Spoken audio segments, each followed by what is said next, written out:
बच्चों, welcome to AICT computer and academy. आज हम पढ़ेंगे क्लास 10 मैथ्स का चैप्टर 1 एक्सरसाइज 1.2।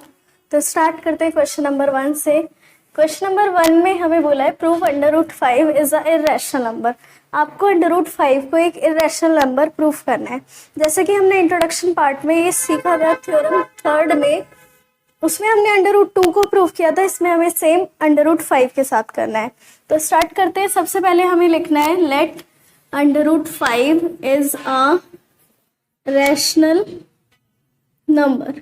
सबसे पहले हम √5 को एक रैशनल नंबर लेट करेंगे। इसके बाद जब मैंने इसको एक रैशनल नंबर बोला तो मैं इसे a/b के इक्वल रख सकते हो। इसे रखने के बाद हमें यहाँ लिखना है a एंड b आर को प्राइम्स। ए और बी को हमने को प्राइम्स बोल दिया। इसके आगे हमें क्या करना है, बी को हम इधर ले जाएंगे तो इसकी मल्टीप्लाई हो जाएगी, √5 भी आ जाएगा और यहाँ आ जाएगा हमारे पास ए। अब हमें इनकी स्क्वायरिंग करनी है। यहाँ लिखना है ऑन स्क्वायरिंग बोथ साइड्स। अब मैं यहाँ पे स्क्वायर करूंगी तो ये हो जाएगा आपका 5b² और यहाँ आ जाएगा a का होल स्क्वायर। अब स्क्वायर से हमारा रूट कैंसिल हो जाएगा, हमारे पास आएगा 5b² और यहाँ आ जाएगा ये a²। इसके बाद हम b² को अकेला छोड़ेंगे। ये 5 इधर मल्टीप्लाई हो रहा है, इधर आ जाएगा a² के नीचे डिवाइड में। अब ये हमें यहाँ दिख रहा है कि ये जो a² है हमारा ये 5 से डिवाइड हो रहा है, तो यही चीज हमें यहाँ लिखनी है कि a² इज डिविजिबल बाय 5। मतलब हमारा ये जो a² है ये 5 से डिवाइड हो रहा है। अब हमने सीखा था थ्योरम में कि अगर किसी नंबर का स्क्वायर किसी नंबर से डिवाइड हो रहा है तो वो नंबर भी उससे डिवाइड होगा। तो सिमिलरली वही बात हमें यहाँ लिखनी है कि a is also divisible by 5। इतना करने के बाद हमें एक अदर इंटीजर लेट करना है। अब हम लिखेंगे let c be any other integer. अब यहाँ पे हमने c को कोई अदर इंटीजर लेट कर लिया। जब मैंने c इंटीजर मान लिया तो यहाँ मैं बोल सकती हूँ 5c is equals to a। अब हमें इसके बाद क्या करना है, अगेन स्क्वायरिंग करनी है। हम यहाँ लिख देंगे on squaring both sides. Squaring करने के बाद हमारे पास आएगा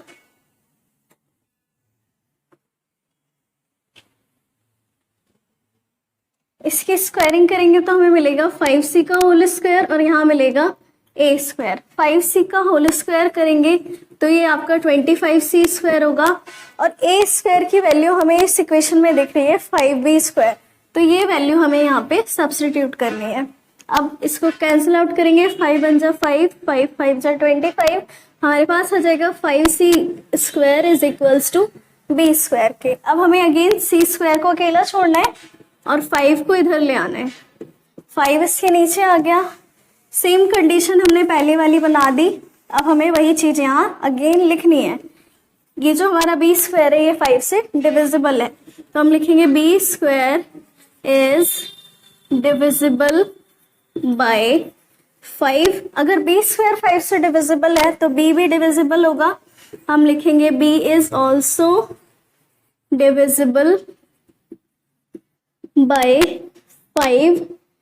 तो यहाँ पे हमारी जो अजम्पशन थी वो गलत प्रूव हो गई, तो हमें वही लिखना है यहाँ पे। Therefore our assumption is incorrect,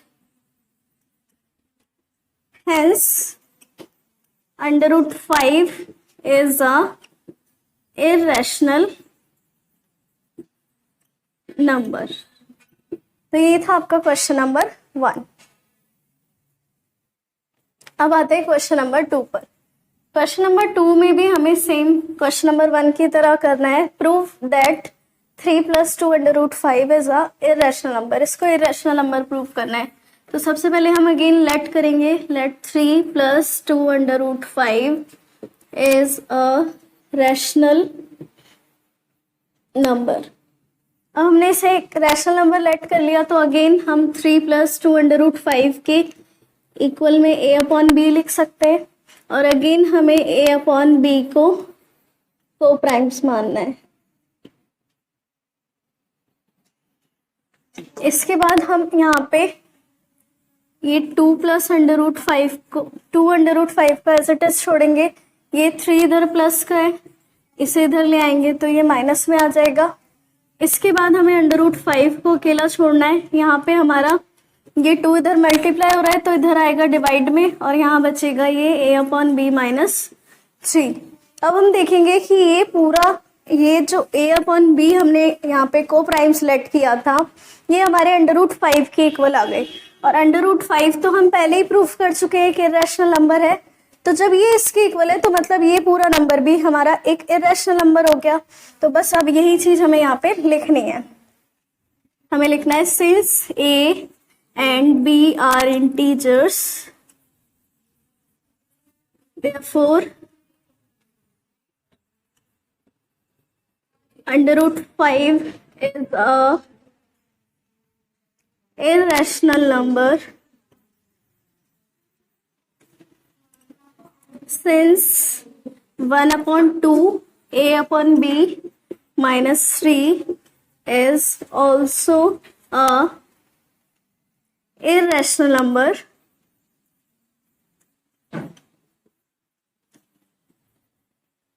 hence आपका ये जो नंबर था 3 + 2 under root 5 is a irrational number. तो ये था हमारा क्वेश्चन नंबर 2। क्वेश्चन नंबर 3 पर, क्वेश्चन नंबर 3 में आपको 3 पार्ट्स दिए गए जिन्हें आपको प्रूफ करना है इरेशनल। तो फर्स्ट पार्ट में हमें दिया है 1/2, तो अगेन हम ये लिखेंगे let the 1/√2 is a rational number. इसको लेट करने के बाद मैं अगेन फिर इसको 1/2 को a/b के इक्वल लिख सकते हो, और अगेन यहाँ मैं बोल सकती हूँ a एंड b आर को प्राइम्स। को प्राइम्स मानने के बाद हमें क्या करना है, इनकी क्रॉस मल्टीप्लाई करानी है। तो b की मल्टीप्लाई 1 से करेंगे b आ जाएगा, और इसकी a से करेंगे तो ये आएगा √2a। अब मैं √2 को अलग करूंगी, यहाँ छोड़ दूंगी अकेला, तो ये हो जाएगा आपके पास b/a के इक्वल। अब हमें यहाँ दिख रहा है कि ये जो a और b है इंटीजर्स हैं हमारे, तो हमें लिखना है a and b are integers, then √2 is a rational number. अगर ये दोनों इंटीजर्स हैं तो √2 तो हमारा रैशनल हो गया, बट हमने लेट क्या किया था, इसको 1/2 को लेट किया था। तो हम यहाँ से बोल सकते हैं that it contradicts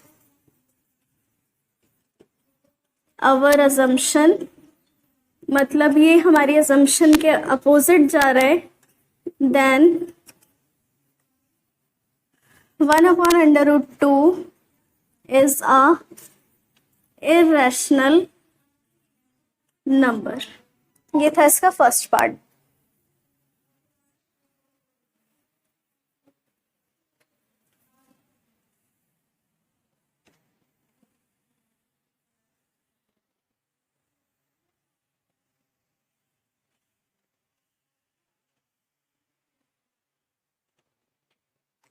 second part में हमें दिया है 7/5। तो अगेन इसको भी हम लेट करेंगे, let 7/5 is a rational number. तो अगेन मैं 7/5 को a/b के इक्वल लिख सकती हूँ, और a/b हमारे a और b हमारे को प्राइम्स हो जाएंगे। इतना करने के बाद हमें ये √5 इधर अकेला छोड़ना है, ये 7/5 के साथ मल्टीप्लाई हो रहा है, इधर जाके डिवाइड में आ जाएगा, तो ये हो जाएगा a/7b हमारे पास। अब हमने अगेन फिर वही पढ़ा है, √5 के इक्वल आ रहे हैं ये दोनों, तो अगेन हमें वही लिखना होगा, सेम स्टेटमेंट हमारी a and b are integers, then √5 is rational number. फिर अगेन ये it contradicts our assumption, hence 7/5 is a irrational number। ये सेकेंड पार्ट था। अब हम करेंगे थर्ड पार्ट, जिसमें हमें दिया है 6 + √2। तो इसको भी हम अगेन लेट करेंगे। Let 6 + √2 is a rational number. Again इसे लेट किया हमने, तो मैं इसको a/b के इक्वल रख सकती हूँ, और यहाँ पे हमारे a और b को प्राइम्स हो जाएंगे। इसके बाद अगेन ये √2 इधर अकेला छोड़ा, ये 6 इधर प्लस में है, इधर जाएगा तो ये -6 हो जाएगा। और फिर अगेन ये हमारा √2 के इक्वल आ गया है, तो फिर हमें स्टेटमेंट सेम देनी है, बस यहाँ पे इसको मैं √2 कर देती हूँ। तो यहाँ पे ये हमारा नंबर 6 + √2 एक इररेशनल नंबर प्रूव हो जाएगा। तो यहाँ आपका चैप्टर 1 फिनिश होता है। अब हम नेक्स्ट चैप्टर नेक्स्ट वीडियो में कंटिन्यू करेंगे। Thank you.